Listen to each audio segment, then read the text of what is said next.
Dual cab ute sales are going through the roof, prompting ever more brands to get involved. The latest and most high profile of these is Mercedes-Benz, which has just launched the X-Class derived from alliance partner Nissan. But is it just an expensive Navara, or is there more to it?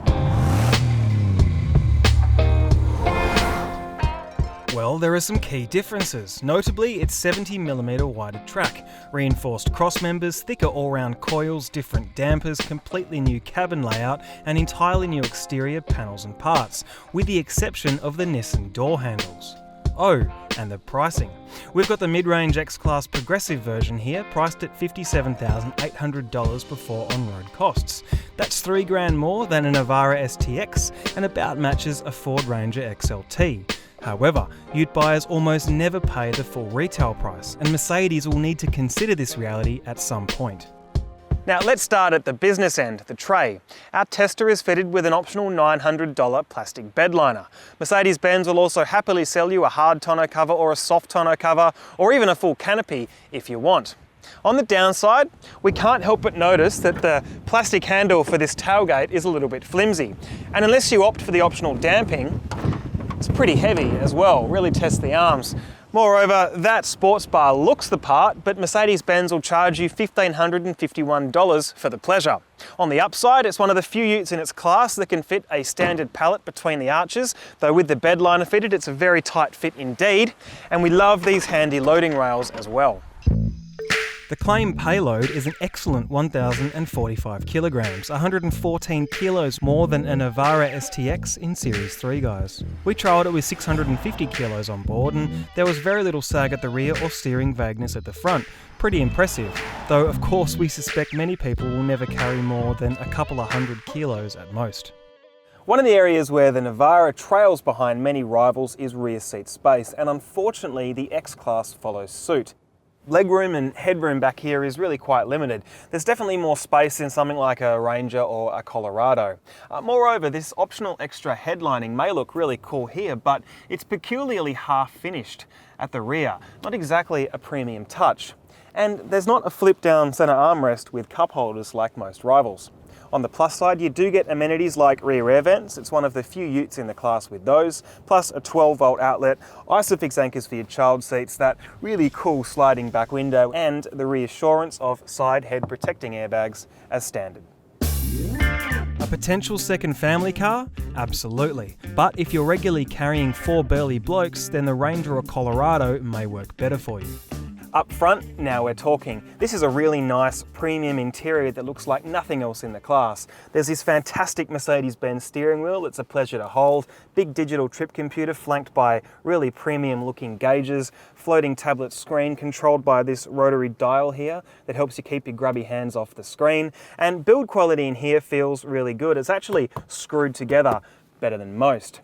Couple of stray observations. It's the only ute in its class with left-hand side indicator stalks reflecting its European origins. And there's also no reach adjustment on the steering wheel, which is a bit of an ergonomic no-no, and no push-button start. You have to actually put a key in the barrel, which is pretty old school.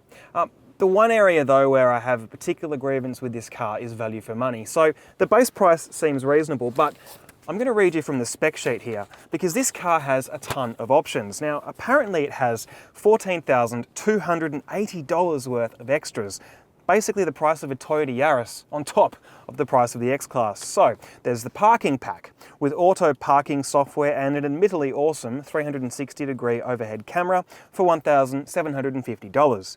There's also the style package, which adds LED headlights and taillights, an electrically opening rear window that we mentioned before, tinted back windows, side running boards, roof railing, and 18-inch alloy wheels in place of the standard 17s.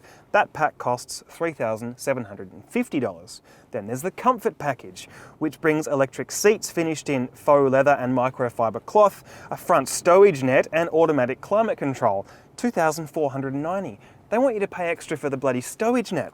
Then there's also the Command Online system, which adds a more advanced sat-nav software setup than the base Garmin system, plus a wireless hotspot, inbuilt flash drive, and DVD player. That's $2,990 all up. And finally, there's that black roof liner that costs an extra $400. In other words, this nominally mid-range X-Class costs well north of 70 grand as tested here.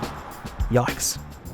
The big news from a drivetrain perspective is the fact that Mercedes-Benz will soon launch a V6 turbo diesel to tackle the Volkswagen Amarok.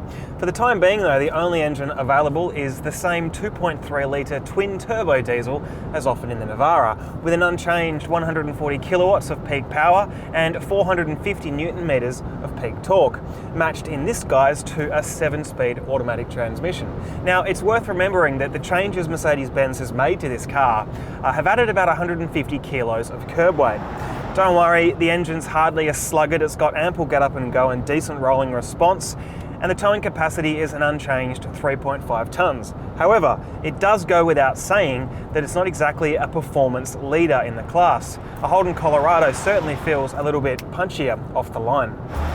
But it is brilliantly refined, to Mercedes-Benz's credit. It's put a lot of work into noise suppression, and there are hardly any vibrations in the cabin from the engine, giving it a more premium feel. The hydraulic-assisted steering remains a little heavy and the turning circle is a large 13.4 metres, but the far nicer wheel design than Nissan's really takes the edge off. I haven't accidentally hit the horn once. Now, unsealed roads like this should be any dual cab ute's happy place, and I'm pleased to report that the X-Class is pretty good. That NVH suppression is outstanding. Moreover, its ride quality is generally pretty well sorted. This is a really choppy, nasty bit of gravel that we're going over here, and yet there's not too many vibrations coming into the cabin. It's a little bit stiff. It doesn't have that lovely loping feel of the Aussie-developed Ford Ranger, but really very few rivals do. I'd certainly say this is more comfortable than the Navara or an unladen Toyota Hilux on this sort of terrain. Now, like most utes in the class, if you want to go into the rough stuff, you should be aware that it's a part-time 4x4, meaning if you want to engage 4x4, you need to use this dial here to go into 4H or 4 low-range gearing. There's also a little bit less clearance in this ute than some competitors, though in most ways it's going to be just as good off-road as the Navara, meaning pretty good for most things you're going to throw at it. On urban roads, where it'll spend much of its life, it's pretty comfy, though we'd like a little more suspension travel before hitting the bump stops at the front over sharp hits like speed bumps. Credit where it's due, this is the only ute in Australia with autonomous emergency braking, and it also gets a lane departure warning system. So there's an introductory look at the Mercedes-Benz X-Class, and we're pleased to say there are some good improvements over the Navara. This interior really does look the part. It certainly sets this car apart from many of its rivals. The refinement levels are also truly outstanding for a dual cab ute, and perhaps most importantly, there's that 3-pointed star on the steering wheel that so many people are going to covet. However, if you want the luxury features to go with the badge, be prepared to pay. Some of the options prices, as we mentioned earlier, are pretty eye-watering. To be honest with you, we'd probably be inclined to wait and see what sort of deals Mercedes-Benz is going to be willing to offer, or perhaps waiting for that V6 to get a real point of difference. We certainly can say that the X-Class is a good offering, but is it a great one? Not quite.